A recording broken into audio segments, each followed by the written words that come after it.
ગુણધર્મોમાં પહેલું હેડિંગ કયું છે તમારું? ઓક્સિડેશન અવસ્થા અને રાસાયણિક પ્રતિક્રિયાત્મકતામાં વલણ. ત્યાંથી આપણે સ્ટાર્ટ કરવાનું.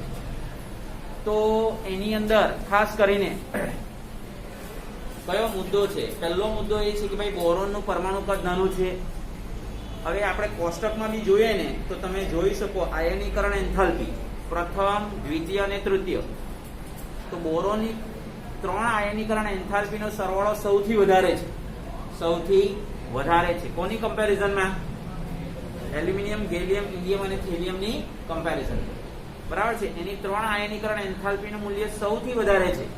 એટલે બોરોન પરમાણુ નાનું કદ અને 3 આયનીકરણ એન્થાલ્પીનો સરવાળો વધારે હોવાને કારણે બોરોન +3 આયન બનાવી શકતો નથી. તો પછી બોરોન માત્ર ને માત્ર સહસંયોજક સંયોજનો આપણને આપતું જોવા મળે છે.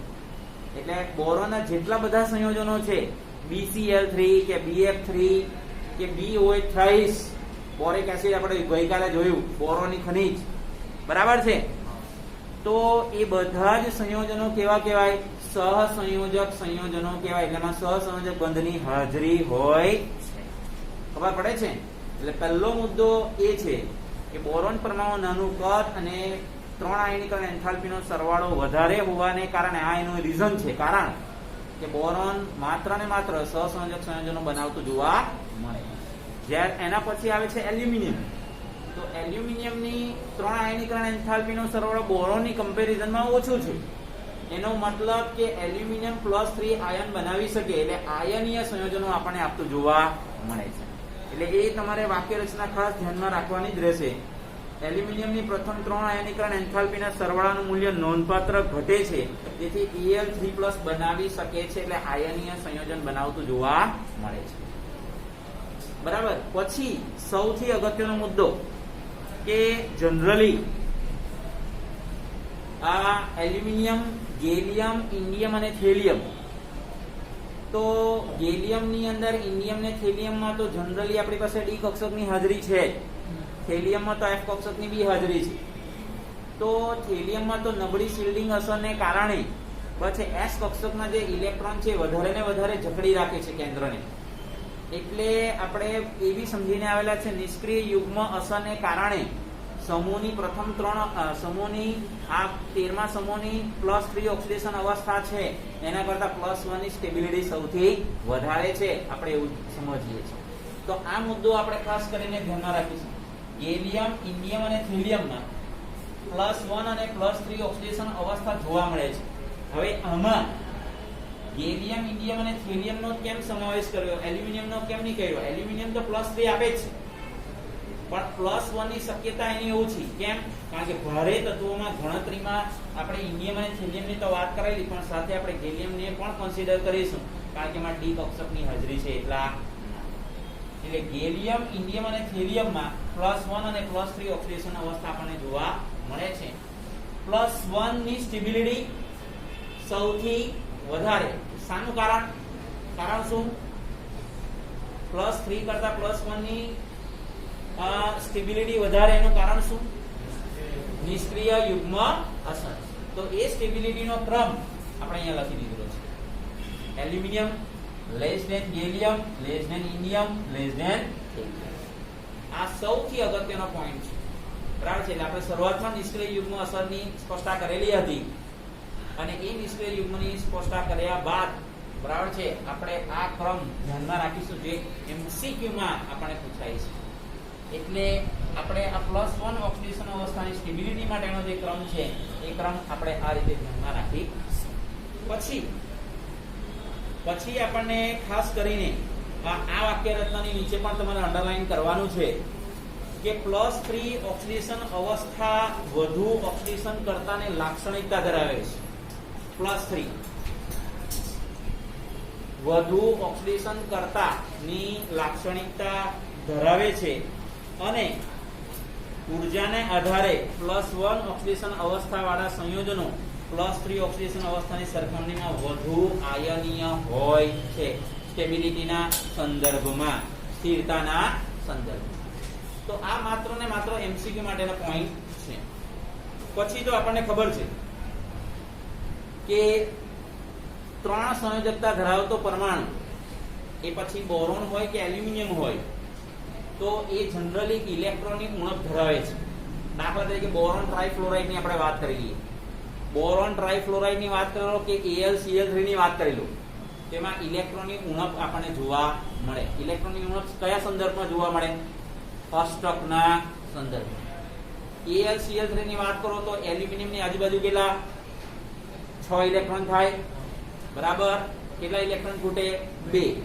એવી રીતે બોરોન ટ્રાઇફ્લોરાઇડ, તો બોરોન ના 1 ઇલેક્ટ્રોન અને ફ્લોરિન ના 1 ઇલેક્ટ્રોન, તો કેટલા ઇલેક્ટ્રોન ખૂટે?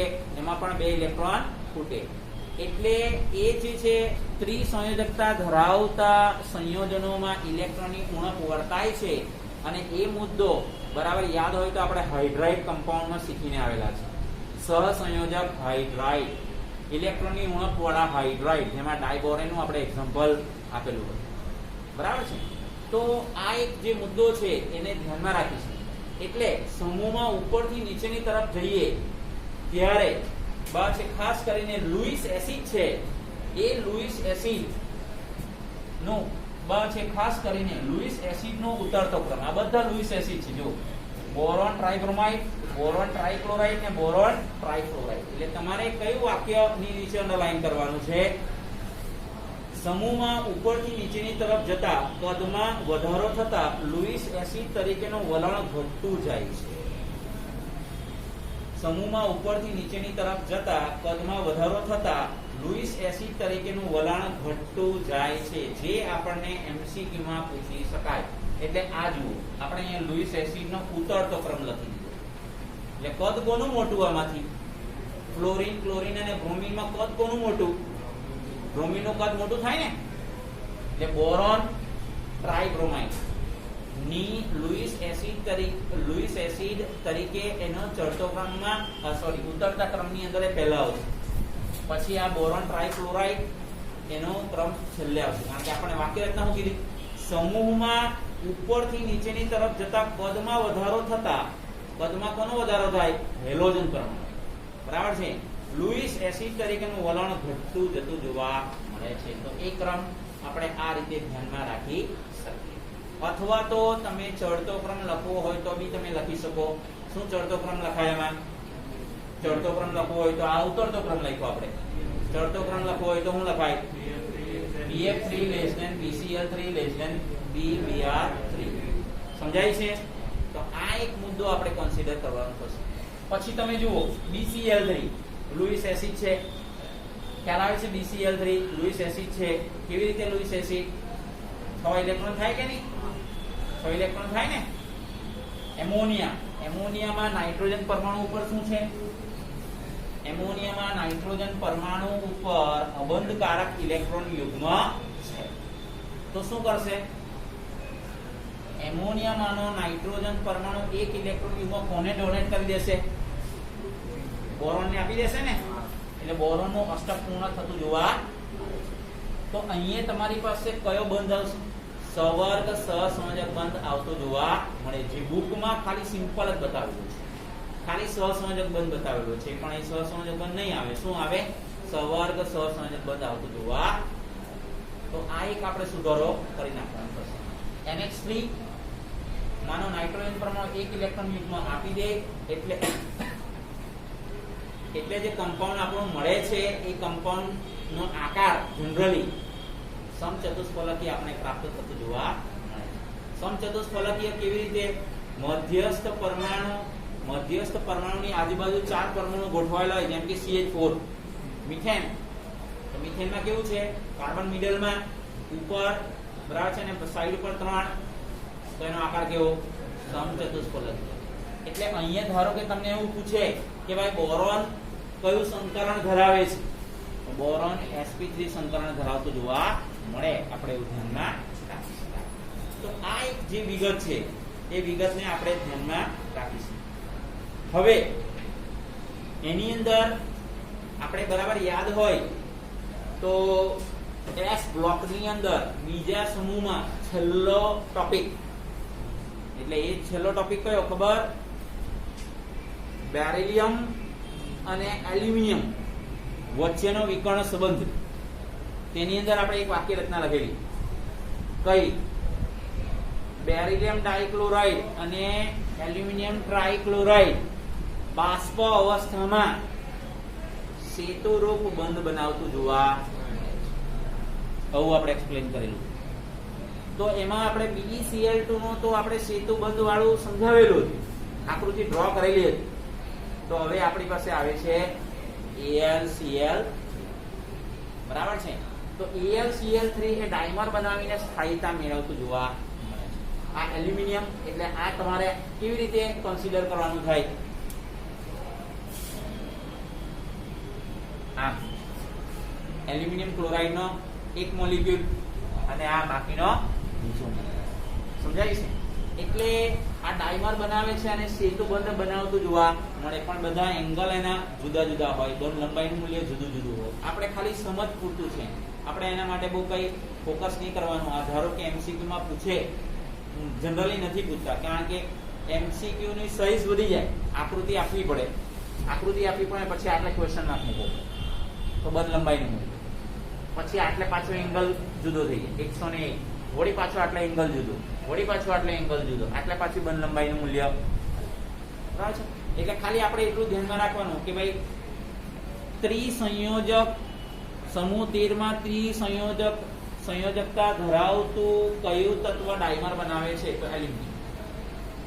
એટલે AlCl3 ડાયમર બનાવીને શું મેળવે છે? સ્થાયીતા મેળવતું જોવા મળે. આ મુદ્દો આપણે ધ્યાનમાં રાખીશું. પછી જુઓ, ટ્રાઇક્લોરાઇડ પાણીમાં જળ વિભાજન પામીને, એટલે ટ્રાઇક્લોરાઇડ કોનું? તો એ ટ્રાઇક્લોરાઇડ ખરેખર પાણીમાં જળ વિભાજન પામીને સમચતુષ્ફલકીય MOH4- બનાવે છે. એટલે હવે M એટલે ધાતુ તત્વ, પણ જનરલી એલ્યુમિનિયમ નો પાર્ટમાં આવે. ટ્રાઇક્લોરાઇડ એટલે AlCl3 પાણીમાં જળ વિભાજન પામીને બરાબર છે આ ટાઈપનું સંયોજન બનાવે, સમચતુષ્ફલકીય બનાવે. કઈ રીતે? ફરી પાછું વિચાર કરી લો. એટલે જો અહીંયા M નો ચાર્જ કેટલો થવાનો? +3. M નો ચાર્જ કેટલો થવાનો? +3. અને +3 થાય અને આ CH4 વિચારી લો તો M શું આવશે? M એટલે એલ્યુમિનિયમ, તો sp3 સંકરણ ધરાવતું જોવા ખ્યાલ આવે છે, બરાબર છે. પછીની વાક્ય રચના જુઓ. એસિડિક જલીય દ્રાવણમાં એલ્યુમિનિયમ, કારણ કે એલ્યુમિનિયમ ક્લોરાઇડ નું જલીય દ્રાવણ એસિડિક છે. ક્યાં શીખેલા આપણે? ચાલો કેવું મને. AlCl3 નું જલીય દ્રાવણ એસિડિક છે, ક્યાં શીખેલા? વિચારવા જેવો સવાલ થઈ ગયો.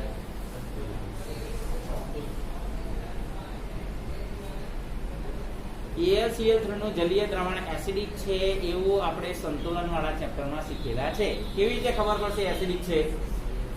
એનું આપણે જળ વિભાજન કરીએ તો શું મળે? જળ વિભાજન કરીએ તો AlOH અને +3 મોલ HCl આપણને મળે, અને HCl પ્રબળ એસિડ. જ્યારે AlOH નિર્બળ બેઝની ગણતરીમાં આવે, એટલા માટે AlCl3 નું જલીય દ્રાવણ કેવું છે? એસિડિક છે. આપણે એવું સમજેલા છે, રાઈટ.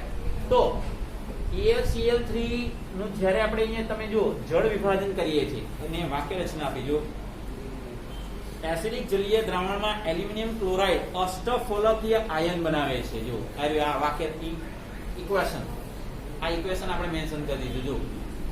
જો AlCl3 + 6 મોલ H2, બરાબર છે. તો આપણને શું મળશે? જો AlH2O 6 × 3 +3 મોલ Cl. આ ઇક્વેશન આપણે બતાવી દીધું, જળ વિભાજન, રાઈટ. સંકીર્ણ બને છે, આ સંકીર્ણ માટે. પેલું સિમ્પલ જળ વિભાજન, એટલે તેમાં તમે AlCl3 + H2O પછી ઇક્વેશનને બેલેન્સ કરવાનું. AlOH અને 3 મોલ HCl કેવું બનશે? પણ આ સંકીર્ણના પાર્ટમાં કે ભાઈ AlCl3 નું જળ વિભાજન કરીએ છીએ ત્યારે આપણને હેક્ઝા એક્વા એલ્યુમિનેટ આયન મળે છે. IUPAC નામાં હેક્ઝા એક્વા એલ્યુમિનેટ આયન, એમાં +3 પછી રોમન લેટરમાં લખવાનું થાય. તો આ AlH2O 6 3+ કયા પ્રકારનું સંકરણ ધરાવે? એ પ્રશ્ન થઈ જાય. અને આપણને જવાબ આપેલો છે sp3d2. sp3d2 કેવી રીતે આવે? તો અહીંયા સમજાવેલું છે જો કેવી રીતે આવ્યું. Al3+ ની ઇલેક્ટ્રોન રચના શું આવે? Neon 3s0 3px0 3py0 3pz0 3d કક્ષક તો ખાલી છે. આપણે એલ્યુમિનિયમ ની અંદર 3d કક્ષકનો ઉલ્લેખ કરી શકીએ. આપણે શરૂઆતમાં સમજાવેલું છે. તો કે ભાઈ આમાં ઇલેક્ટ્રોન યુગ્મ કોણ ડોનેટ કરશે? કોણ ડોનેટ કરશે? કેટલી કક્ષક છે? જો H2O ના મોલિક્યુલ કેટલા? 6 છે ને. તો ખાલી કક્ષક S ની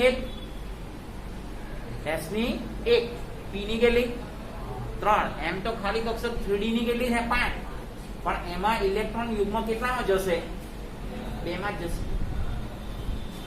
એક ઇલેક્ટ્રોન યુગ્મ આ એક ઇલેક્ટ્રોન યુગ્મ અહીંયા આવશે, એક ઇલેક્ટ્રોન યુગ્મ અહીંયા આવશે, એક ઇલેક્ટ્રોન યુગ્મ અહીંયા, એક ઇલેક્ટ્રોન યુગ્મ અહીંયા, એક ઇલેક્ટ્રોન યુગ્મ અહીંયા અને એક ઇલેક્ટ્રોન યુગ્મ અહીંયા. કોણ? આમ આવશે.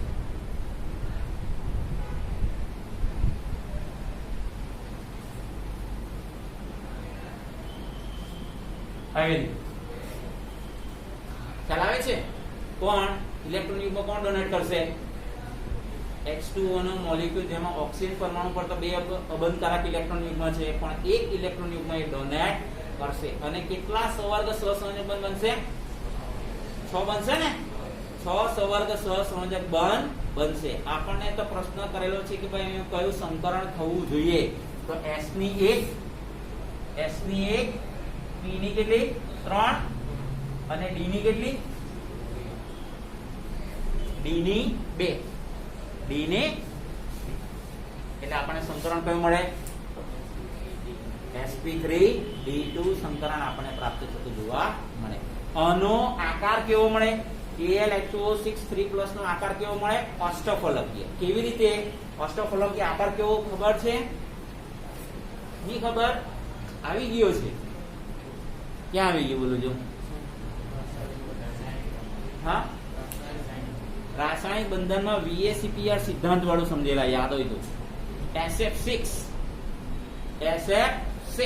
સલ્ફર હેક્સાક્લોરાઇડ. તે છતાં બી યાદ કરાવી દઈએ કેવો અષ્ટફલકીય આકાર આવે તે. તો આપણે અષ્ટફલકીય આકાર ડ્રો કરવો હોય તો આપણે આવી રીતે ડ્રો કરીશું. વચ્ચે એલ્યુમિનિયમ એટલે H2O,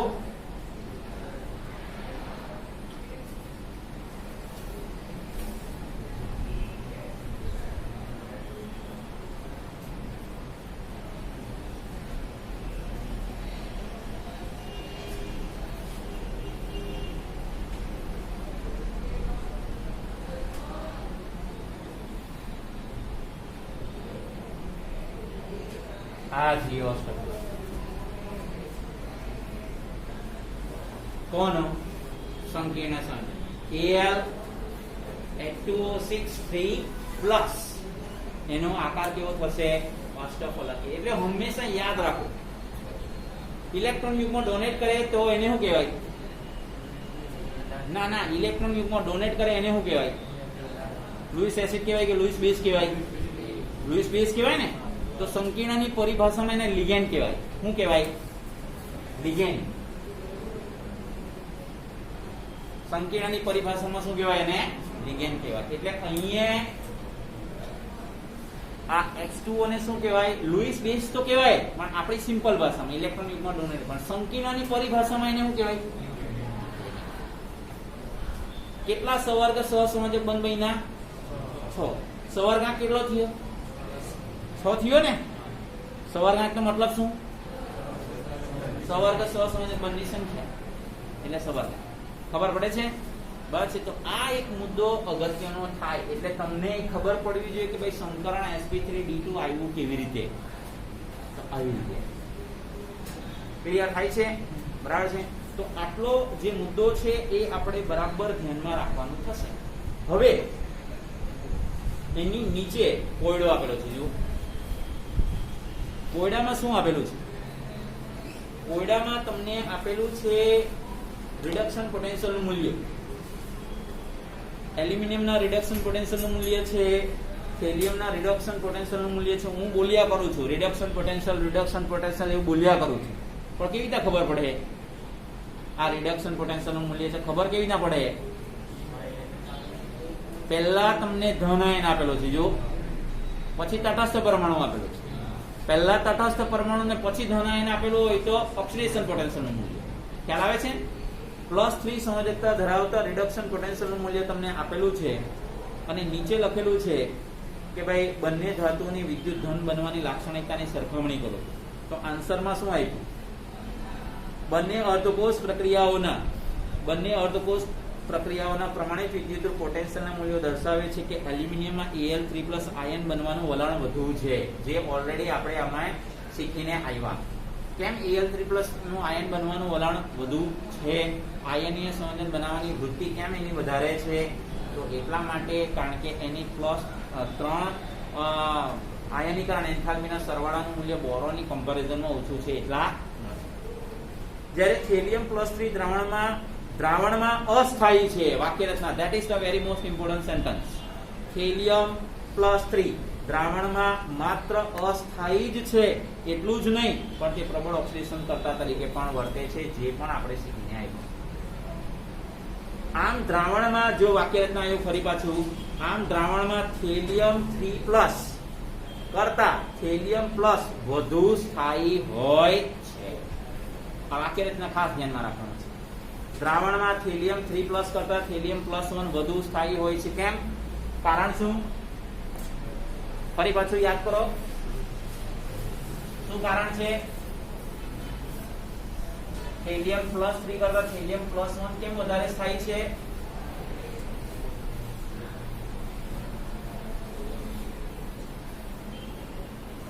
નિષ્ક્રિય યુગ્મ અસર. શું છે? નિષ્ક્રિય યુગ્મ અસર.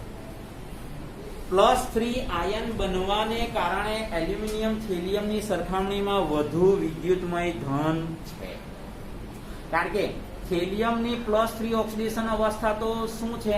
અનસ્ટેબલ છે, અસ્થાયી છે. એટલે +3 સંયોજન આ સંયોજકતા ધરાવતા સંયોજનો કોને મળવાના છે? એલ્યુમિનિયમને મળવાના છે. એટલે વિદ્યુત ધનમય તરીકે પણ આપણે ગણી શકીએ છીએ, એલ્યુમિનિયમની ગણતરી કરી શકીએ. તો આપણે આ સબ્જેક્ટિવના લેવલ પર આ એક પ્રશ્ન થશે. સબ્જેક્ટિવના લેવલ માટેનો પ્રશ્ન બેઠો સેમ પ્રશ્ન કોયડો આપેલો છે 11.1. એટલે સબ્જેક્ટિવનો પ્રશ્ન આ એક જે તમારા નોટમાં લખવાનો રહેશે. ગઈકાલે તમે ઇલેક્ટ્રોન હતા લખેલી છે, તો આ એક બીજો કોયડો નો આન્સર તમારે લખવાનો રહેશે. હવે હવા પ્રત્યે પ્રતિક્રિયાત્મકતા એના વિશે સમજ. હવા પ્રત્યે પ્રતિક્રિયાત્મકતા.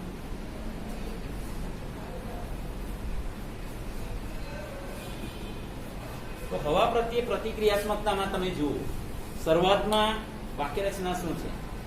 બોરોન સ્ફટિકમય સ્વરૂપમાં અપ્રતિક્રિયાત્મક છે, એટલે એની રિએક્ટિવિટી નિષ્ક્રિય છે એમ કે તો ચાલે. સ્ફટિક સ્વરૂપમાં બોરોન. એલ્યુમિનિયમ તેની સપાટી પર ઓક્સાઇડનું અતિ પાતળું સ્તર બનાવે છે, એટલે Al2O3 જેવું સંયોજન બનતું હોય છે. એલ્યુમિનિયમ ધાતુ છે, તો એલ્યુમિનિયમ ધાતુ પર ઓક્સાઇડનું સ્તર જમતું હોય તો Al2O3 નું પાતળું ઓક્સાઇડનું સ્તર હોય છે, જે ધાતુ પર બાદમાં થનાર હુમલા સામે રક્ષણ આપે છે. અસ્ફટિકમય બોરોન અને એલ્યુમિનિયમ ધાતુને હવાની હાજરીમાં ગરમ કરતા B2O3 અને Al2O3 બને છે. જોજો વાક્ય રચના. એટલે આપણે અહીંયા એવું લખી શકીએ 2 ટાઈમ્સ બોરોન પ્લસ 3O2, એટલે આપણે અહીંયા B2O3 આપણે આ રીતે લખી શકીએ, B2O3, અને એ B2O3 ની આપણે આગળ 2 લખી શકીએ. આ રીતે આપણે જો લખીએ તો ઓક્સિજનના કેટલા થવાના 6, બોરોનના કેટલા થવાના 4. એ જ પ્રમાણે એલ્યુમિનિયમ ધાતુને હવાની હાજરીમાં ગરમ કરતા, એટલે એલ્યુમિનિયમ પ્લસ હવાની હાજરીમાં આપણે ગરમ કરીએ તો આપણને મળશે Al2O3. Al2O3 એટલે સ્વાભાવિક આપણે અહીંયા ઇક્વેશનને બેલેન્સ કરવા દઈએ તો ઓક્સિજનના 2 છે એટલે આપણે અહીંયા મૂકીશું, એટલે આટલે થ્રુ અને આટલે બી હવાની હાજરીમાં. બરાબર? એટલે એલ્યુમિનિયમ ને હવાની હાજરીમાં રવા દઈએ તો એના ઉપર ઓક્સાઇડનું પાતળું સ્તર જામે છે. તે આ એલ્યુમિનિયમ ઓક્સાઇડ કેવું, એલ્યુમિના કેવું, અને એલ્યુમિનિયા પણ કહેવાય. બરાબર? પછી ઊંચા તાપમાને ડાયનાઇટ્રોજન સાથે તેઓ નાઇટ્રાઇડ બનાવે છે. નાઇટ્રાઇડ શબ્દ આવ્યો એટલે નાઇટ્રોજનની સંયોજકતાનું મૂલ્ય કેટલું થશે? -3.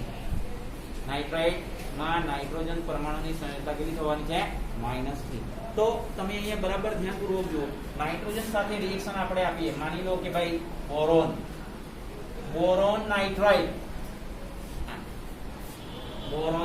નાઇટ્રાઇડ, આપણે આ રીતે લખીએ. જો આ રીતે લખીએ તો આપણને આ પ્રમાણે મળશે, બોરોન નાઇટ્રાઇડ. બરાબર. એવી રીતે એલ્યુમિનિયમ નાઇટ્રોજન સાથે પ્રક્રિયા કરશે તો એલ્યુમિનિયમ નાઇટ્રાઇડ આપણને પ્રાપ્ત થતું જોવા મળે. પણ નાઇટ્રોજન ના અહીંયા 2 છે એટલે સ્વાભાવિક આપણે અહીંયા 2 લખવા. તો આ તમને શું મળશે? Aluminium nitride. એલ્યુમિનિયમ નાઇટ્રાઇડ એ તમારું આયનીય સંયોજન થશે. બોરોન નાઇટ્રાઇડ એ તમારું સહસંયોજક સંયોજન થશે. આપણે એવું ધ્યાનમાં રાખીશું. હવે જુઓ, સમૂહમાં નીચે તરફ જઈએ તેમ આ ઓક્સાઇડ સંયોજનોના સ્વભાવ બદલાતા જાય છે. બોરોન ટ્રાયોક્સાઇડ બરાબર છે, એસિડિક છે. વાક્ય રચના, that is the very most important. આ એસિડિક છે. આ વાક્ય રચના એમસીક્યુ માટે અગત્યનું થશે. બોરોન ટ્રાયોક્સાઇડ એસિડિક છે અને બેઝિક ઓક્સાઇડ સાથે પ્રક્રિયા કરીને ધાતુના બોરેટ બને છે. બેઝિક ઓક્સાઇડ સાથે એટલે કે બીજા ઓક્સાઇડ સાથે આ રિએક્શન કરે તો એ ખરેખર બોરેટ સંયોજનો બનાવતા જોવા મળે, જે આગળ જતા આવશે. એલ્યુમિનિયમ અને ગેલિયમના ઓક્સાઇડ સંયોજનો ઉભય ગુણધર્મી સ્વભાવ ધરાવે છે. એલ્યુમિનિયમ અને ગેલિયમના ઓક્સાઇડ સંયોજનો એટલે આ ઉભય ગુણધર્મી બરાબર આવું લખ્યું છે. એલ્યુમિનિયમ અને ગેલિયમના ઓક્સાઇડ સંયોજનો ઉભયધર્મી અથવા ઉભય ગુણધર્મી સ્વભાવ ધરાવે છે, જ્યારે ઇન્ડિયમ અને થેલિયમ ઓક્સાઇડ બેઝિક સ્વભાવ ધરાવે છે. હવે ઇન્ડિયમ અને થેલિયમનો ઓક્સાઇડ એટલે આપણે આ રીતે લખીશું En2O3 અને બીજું શું લખ્યું છે? થેલિયમ Al2O3 એ તમારું બેઝિક સ્વભાવ ધરાવે છે. એટલે કહેવાનો મતલબ સમૂહમાં ઉપરથી નીચેની તરફ જતા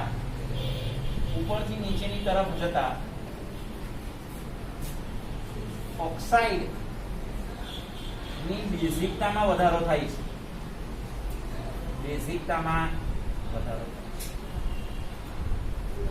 ઇન શોર્ટ આપણે આવું વાક્ય રચના લખીશું. સમૂહમાં ઉપરથી નીચેની તરફ જતા કોનો ઓક્સાઇડ? સમૂહ 13 ના ઓક્સાઇડની બેઝિકતામાં વધારો થતો જોવા. એટલે B2O3 એસિડિક MCQ માં પૂછાય. Al2O3 ઉભય ગુણધર્મી આપણે હવે શીખવાના છે. બરાબર છે. અને ઇન્ડિયમ ઓક્સાઇડ અને ટ્રાયોક્સાઇડ અને થેલિયમ એ બેઝિક સ્વભાવ ધરાવતા જોવા મળે. આમ સમૂહમાં ઉપરથી નીચેની તરફ જતા ઓક્સાઇડની બેઝિકતામાં વધારો થતો જોવા મળે છે. હવે આપણો સબ્જેક્ટિવનો પોઈન્ટ આવી ગયો ફરી પાછો. એસિડ અને આલ્કલી સંયોજનો પ્રત્યે પ્રતિક્રિયાત્મકતા. આ મુદ્દો સૌથી અગત્યનો થશે અને એ પ્રશ્ન થશે, આપણી પાસે પ્રશ્ન રહેશે એલ્યુમિનિયમ ઉભય ગુણધર્મી સ્વભાવ ધરાવે છે. એલ્યુમિનિયમ ઉભય ગુણધર્મી સ્વભાવ ધરાવે છે. તો એના માટે આપણે આ રીતે કન્સિડર કરવાનું થશે.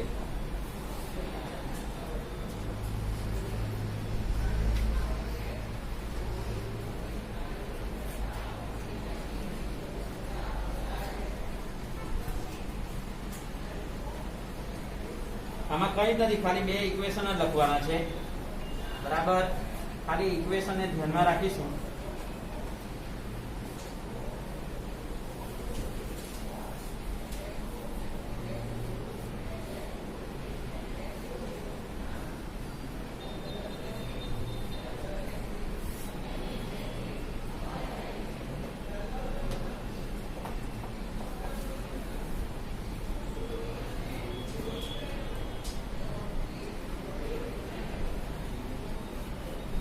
ચાલો હવે જો એસિડ અને આલ્કલી સંયોજનો પ્રત્યે પ્રતિક્રિયાત્મકતા. તો એ મુદ્દાની અંદર આપણે જેમ આપણે અહીંયા શીખીને આવ્યા એલ્યુમિનિયમનો ઓક્સાઇડ ઉભય ગુણધર્મી છે, તો એવી રીતે એલ્યુમિનિયમ ધાતુ પણ ઉભય ગુણધર્મી છે કે એલ્યુમિનિયમ જ્યારે એસિડ સાથે પ્રક્રિયા કરે ત્યારે પોતે બેઝ તરીકે વર્તે, અને આપણને Al3+ 6Cl- હાઇડ્રોજન વાયુ ઉત્પન્ન કરે. અહીંયાથી ખબર પડી જાય, અહીંયાથી આપણને ખબર પડી જશે કે ભાઈ હાઇડ્રોજન વાયુ ઉત્પન્ન થાય છે HCl સાથે રિએક્શન કરશે ત્યારે. જ્યારે એ પોતે બેઝ સાથે પ્રક્રિયા કરશે ત્યારે પોતે એસિડ તરીકે વર્તે. એટલે આ તમારો ક્ષાર AlCl3 એક ક્ષાર તમારો મળેલો છે, અને એક ક્ષાર એસિડિક છે એ આપણને ખબર છે. એલ્યુમિનિયમ બરાબર છે AlCl3, કારણ કે જો કે રિએક્શનના પાર્ટમાં તમે વિચારી લો 2Al + 6HCl એટલે 2Al3+, ટોટલ ચાર્જ 0 છે, ટોટલ ચાર્જ 0 +6 -6. પછી એલ્યુમિનિયમ NaOH સાથે પ્રક્રિયા કરશે ત્યારે આપણને ફરી પાછું 2Na + AlOH4- + 3H2 મળશે. અહીંયા હાઇડ્રોજન વાયુ કમ્પલસરી આપણી પાસે ઉત્પન્ન થતું જોવા મળે છે અહીંયા, બરાબર. તો અહીંયા આનું નામ IUPAC નામ છે સોડિયમ, સોડિયમ ટેટ્રાહાઇડ્રોક્સો એલ્યુમિનેટ, અને એલ્યુમિનિયમનો ઓક્સિડેશનાંક મૂલ્ય કેટલું થવાનું છે? +3 આપણે થવાનું છે. એટલે વાક્ય રચના તમે જુઓ, એલ્યુમિનિયમ મંદ HCl માં ઓગળે છે અને ડાયહાઇડ્રોજન વાયુ ઉત્પન્ન કરે છે. એલ્યુમિનિયમ ઉપરની વાક્ય રચના જુઓ, એલ્યુમિનિયમ ખનિજ એસિડ અને જલીય આલ્કલીમાં ઓગળે છે અને ઉભયધર્મી લાક્ષણિકતા દર્શાવે છે. એ વાક્યની નીચે અંડરલાઈન એટલે તમને ખબર પડશે. એલ્યુમિનિયમ ખનિજ એસિડ અને જલીય આલ્કલીમાં ઓગળે છે અને ઉભયધર્મી લાક્ષણિકતા દર્શાવે છે. આ ઉભય ગુણધર્મી લાક્ષણિકતા ધરાવે છે એ આપણે 12મા ધોરણમાં આ રિએક્શન આવતી જોવા મળે છે Al2O. અહીંયા એલ્યુમિનિયમ મળે છે, બરાબર છે. તો એલ્યુમિનિયમ જલીય આલ્કલી સાથે પ્રક્રિયા કરે અને ડાયહાઇડ્રોજન વાયુ મુક્ત કરતું જોવા મળે, તો એના માટે આ બે ઇક્વેશનને આપણે ખાસ કરીને કન્સિડર કરવાનું છે, બરાબર છે. એટલે તમારા સબ્જેક્ટિવના લેવલના આજના કેટલા ક્વેશ્ચન થયા? 2 ક્વેશ્ચન થયા. એક કોયડો, એક 11.1 અને બીજું તમારી પાસે આ ક્વેશ્ચન, બરાબર. વચ્ચેનું તમારે કઈ જરૂરિયાત નથી કે ભાઈ સાંદ્ર નાઇટ્રિક એસિડ એલ્યુમિનિયમ ધાતુની સપાટી પર ઓક્સાઇડનું રક્ષણાત્મક સ્તર બનાવીને તેને નિષ્ક્રિય બનાવી દેતું જોવા મળે. એટલે નાઇટ્રિક એસિડ સાથેની રિએક્શન બહુ નાઇટ્રિક એસિડ સાથે રિએક્શન તો કરે એલ્યુમિનિયમ, પરંતુ એલ્યુમિનિયમની ધાતુની સપાટી ઉપર ઓક્સાઇડનું પળ વધી જાય, Al2O3 નું પળ વધી જતું જોવા મળે છે, બરાબર છે. એટલા માટે નિષ્ક્રિય બનાવી દે છે. બાકી તો આ તમારે છે. અને પછી લાસ્ટમાં હેલોજન પ્રત્યે પ્રતિક્રિયાત્મકતા, તો એકદમ સિમ્પલ છે કે આ તત્વો હેલોજન સાથે પ્રક્રિયા કરીને ટ્રાયહેલાઇડ બનાવે છે. હેલિયમ ટ્રાયઆયોડાઇડ સિવાય યાદ રાખજો, અપવાદના પાઠમાં આવી જાય. હેલિયમ ટ્રાયઆયોડાઇડ સિવાય એ અપવાદમાં આવશે, બરાબર છે. બાકીના બધા જ એલિમેન્ટ હેલોજન સાથે શું આપશે? આયોડાઇડ જે છે ટ્રાયહેલાઇડ આપતા જોવા મળે. એટલે દાખલા તરીકે એલ્યુમિનિયમ ક્લોરીન સાથે પ્રક્રિયા કરે તો એલ્યુમિનિયમ ક્લોરાઇડ બને. કેવી રીતે? એલ્યુમિનિયમ + Cl2 તો AlCl3 મળે, તો આટલે 2 લખીશું, આટલે 2 અને આટલે 3 નું 6 એટલે 3. એવી રીતે બોરોનની રિએક્શન કરીએ, બોરોન Cl2 તો BCl3, બરાબર છે. તો આટલે 2 આટલે 3 નું ટ્રાયહેલાઇડ બનાવતું જોવા. પણ આમાં હિલિયમ એક ટ્રાયઆયોડાઇડ કમ્પાઉન્ડ બનાવતું નથી, એ અપવાદના પાર્ટમાં આવી જતું હોય છે. તો આટલું આપણે આજના પૂરતું ધ્યાનમાં રાખીશું. પછી આવતીકાલથી ડાયબોરેન વિશે શીખીશું, બરાબર.